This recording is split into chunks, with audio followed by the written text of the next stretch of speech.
If you ever recorded a long-form video or podcast episode and then sat there thinking, okay, now what do I pull from this for social media? You might be doing it backwards. The secret to easy repurposing isn't what you do after you record. It's how you structure your content before you even hit record. Let me show you exactly what I mean. Here's what I see happening all the time. Someone creates a podcast episode or YouTube video, maybe it's a great conversation, maybe they share valuable insights, but when it comes time to repurpose it, they are overwhelmed. They watch the whole thing trying to find something, anything that could work as a standalone post. Nothing feels quite right. The conversation jumps around. There's no clear main topic. The good moments are buried in long tangents. So they either give up on repurposing altogether or they force something that doesn't really make sense on its own. When I first started focusing on content repurposing, I quickly realized something. Not all long-form content is created equal when it comes to breaking it down into social media posts. Some videos are incredibly easy to repurpose. I can pull out 10 plus pieces of content without even thinking about it. Others are a struggle because the structure just isn't there. And that's when it clicked for me. If I want repurposing to be easy, I need to be intentional about how I structure my long-form content from the start. I can just record whatever comes to mind and hope it works. I need a framework that creates those repurposing opportunities built right into the content itself. So today, I'm going to show you the exact structure I use for my own long-form content, the same structure I'm using for this video right now, and why it makes repurposing so much easier. Now, before I dive in, I want to be clear.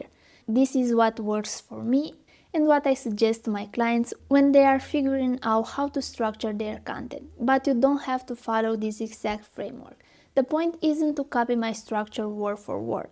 The point is to be intentional about structure in general, because having any clear structure is better than recording with no plan at all. So here's the framework I use. 1. The hook. This is where I grab attention and make a promise about what the video will deliver. The hook is gold for repurposing because it's designed to stop the scroll. This exact same hook that opens my long-form video can become a standalone short-form clip.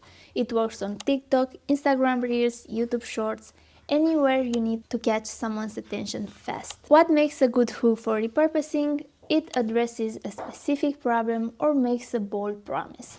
It's self-contained, you don't need context from the rest of the video to understand it.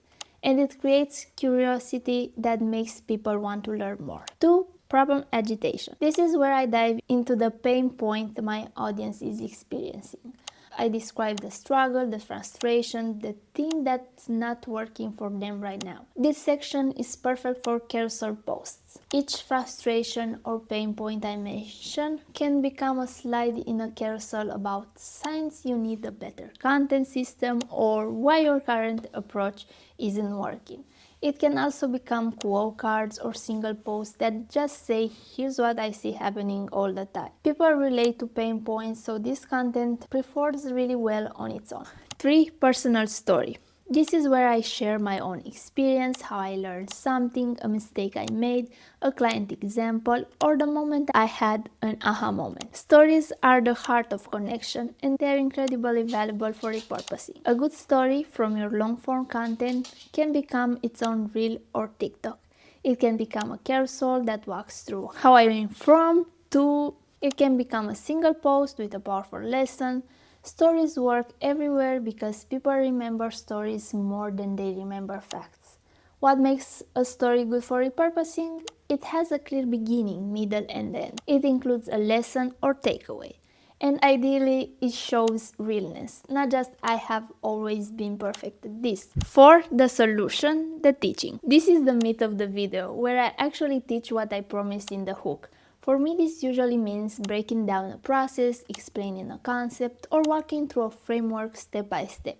This section creates the most repurposing opportunities because it's packed with value. Each major point I teach can become its own carousel, each tip can become a single post, each step in the process can become a short video clip. If I'm explaining something with examples. Those examples can become their own posts. The key here is structure within the structure. When I teach something, I break it into clear, distinct points. Here's why this works. Here's how to do it. Here's what to avoid. Each of those is a repurposing opportunity. 5. Proof results. This is where I share examples, client results, or show something in action. Maybe I'm showing my screen, walking through a real example, or talking about what happened when I implemented this strategy. This section is great for before and after posts, case study carousels, or here's what this looks like in practice reels. It adds credibility to everything else I have taught. 6. Key takeaway. This is where I distill everything down into one main insight, the thing I want people to remember even if they forget everything else. This is perfect for quote cards, single posts, or short clips that summarize the entire message.